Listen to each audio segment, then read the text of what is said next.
Hi students, आपका nursing basic education channel में स्वागत है। मैं हूं आफरीन खातून। आज का जो हमारा टॉपिक है न्यूक्लियस, हम लोगों ने पहले भी डिस्कस कर लिया है कि सेल क्या होता है और सेल के क्या क्या कौन कौन से कंपोनेंट्स होते हैं। ठीक है, प्लाज्मा मेम्ब्रेन्स और न्यूक्लियस, साइटोप्लाज्म और दूसरे भी ऑर्गेनेल्स होते हैं। तो हम लोगों ने सिर्फ सेल मेम्ब्रेन पढ़ा था और क्या कहते हैं उसके बाद जो हमारा न्यूक्लियस था। ठीक है, अब जानेंगे कि न्यूक्लियस क्या होता है। हम लोग फिर से एक बार डायग्राम देख लेते हैं सेल का। ठीक है, तो ये हमारा पूरा सेल है और ये जो पार्ट है ये क्या है, न्यूक्लियस। सेल के जो मोस्ट ऑफ द लोकेशन इसका बीच में सेंटर में होता है। ठीक है, जो न्यूक्लियस होता है सेल के सेंटर में ही पाया जाता है। तो हम लोग अभी न्यूक्लियस पढ़ने वाले हैं। ठीक है, और मैं आपको याद दिला दूँ तो हम लोग किस बेस पे पढ़ रहे हैं कि जो बीएससी नर्सिंग फर्स्ट ईयर का जो टॉपिक है, एनाटॉमी का टॉपिक है सेल। ठीक है, तो 10 मार्क्स का आता है, तो उसमें हम लोग थोड़ी सारी चीज़ें कवर करेंगे। हम लोग को ज़्यादा डीप नहीं जाना है। ठीक है, क्योंकि आपको 10 मार्क्स का लिखना है और टाइम मैनेजमेंट भी करना पड़ता है वहाँ पे। और क्या कहते हैं, इसमें आपको 4 पेज लिखना है अगर 10 मार्क्स का आएगा तो। ठीक है, कम से कम 4 पेज आपको लिखना है, 10 या 15 मार्क्स का आएगा तो आपको। ठीक है, तो ये इसके बारे में पढ़ रहे हैं, न्यूक्लियस के बारे में। तो जो न्यूक्लियस है इसकी खोज रॉबर्ट ब्राउन ने किया था। रॉबर्ट ब्राउन ने 1831 में इसकी खोज किया था। ठीक है, अब यहाँ पे हम लोग थोड़ा सा रफ स्ट्रक्चर बना लेते हैं न्यूक्लियस का। ठीक है, ये हमारा हो गया न्यूक्लियस। ठीक है, तो और इसके अंदर और बना लेते हैं अभी हम लोग।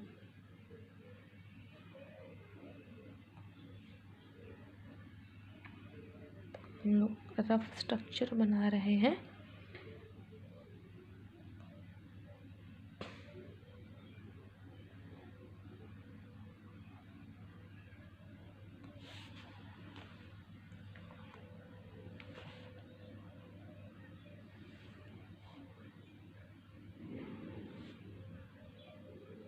ये हो गया, ये ठीक है।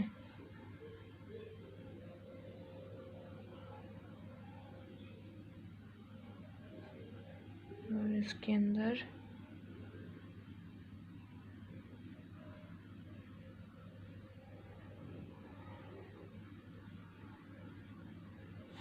ठीक है, और ये न्यूक्लियर पोर होता है, जो छोटे छोटे छिद्र पाए जाते हैं न्यूक्लियस के अंदर। ठीक है, तो ये हमारा पूरा एक रफली स्ट्रक्चर हो गया न्यूक्लियस का। और ये जो हमारा होता है वो होता है न्यूक्लियर मेम्ब्रेन। ठीक है, क्या होता है, न्यूक्लियर मेम्ब्रेन। न्यूक्लियर मेम्ब्रेन होता है। मेम्ब्रेन मीन्स अभी पढ़ा था जो पतली लेयर्स होती है, जैसे झिल्ली कहते हैं हिंदी में।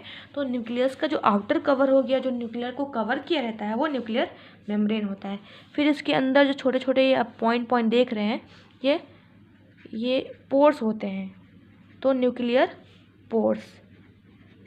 ठीक है, उसके बाद जो सबसे आप यहाँ पे बीच वाला पॉइंट देख सकते हैं, ये वाला। ठीक है, तो यहाँ पे न्यूक्लियोलस होता है। क्या होता है, न्यूक्लियोलस। ठीक है,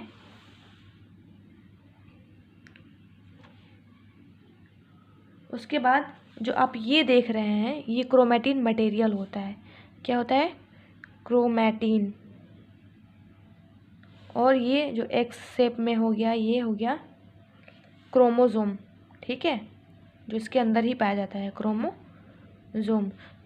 ठीक है, जो क्रोमोसोम होता है वो एक जेनेटिक मटेरियल होता है। तो इसका आप स्ट्रक्चर रफ देख सकते हैं, nuclear membrane, nuclear pores, nucleolus बीच में होता है, क्रोमैटिन मटेरियल होता है और क्रोमोसोम होते हैं जो एक्स शेप में होते हैं। ठीक है, तो पहली बार रॉबर्ट ब्राउन ने 1831 में न्यूक्लियस की खोज की थी।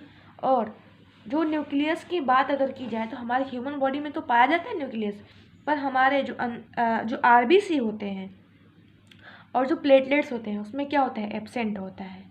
ठीक है, तो इस पॉइंट को मैं लिख दूँ, एब्सेंट होता है। कहाँ एब्सेंट होता है, जो ह्यूमन आरबीसी होते हैं, ह्यूमन आरबीसी और जो प्लेटलेट्स होते हैं, ठीक है, प्लेटलेट्स जो होते हैं वहाँ पे क्या होता है, जो न्यूक्लियस होता है वो एब्सेंट होता है। अगर मछली की बात की जाए तो जो फिश की आरबीसी होती है, ठीक है, वहाँ पे ये प्रेजेंट होता है, ठीक है, वहाँ पे क्या होता है, पाया जाता है।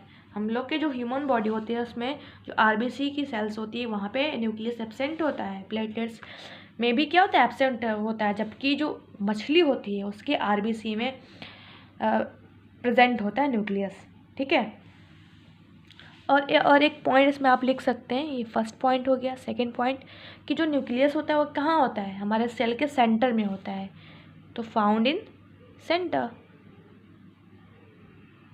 सेंटर या मिडल भी आप कर सकते हैं, ठीक है,